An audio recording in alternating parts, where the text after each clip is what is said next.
त्यामुळे आंदोलनाबद्दल अत्यंत निर्धार व्यक्त केलेला आहे मनोज जरांगे यांनी। आणि शिवाय गेल्या काही दिवसांपासून मनोज जरांगे सातत्याने महसूल मंत्री चंद्रशेखर बावनकुळेंना सुद्धा लक्ष्य करतायत। यावरनं आता तेली समाज आक्रमक झालाय।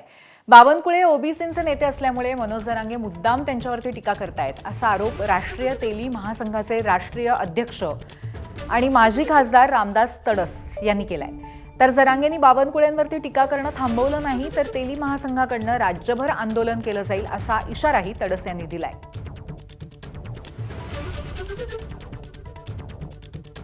बावनकुळे साहेबांसारख्या ज्यांनी शेतकऱ्याचे प्रश्न होते, की नियम होती, त्याला थारा देऊन सर्वसाधारण शेतकऱ्याला न्याय देण्याचं काम केलं आणि अशा माणसाच्या विरोधात जरांगे पाटलांना बोलणं हे बरोबर नाही, संयुक्त नाही आहे।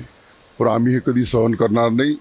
आमचा सुद्धा महाराष्ट्र प्रांतिक तेलिक समाजाच्या वतीनं पूर्ण महाराष्ट्रभर आमचं आंदोलन चालू होणार आहे। या ठिकाणी तेली समाजाचं त्यांनाही माझी विनंती आहे, कुठलंही आंदोलन करण्यात काही तथ्य नाही आहे।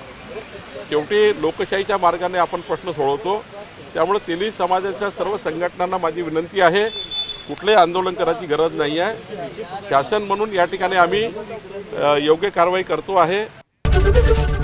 एबीपी माझा, उघडा डोळे बघा नीट।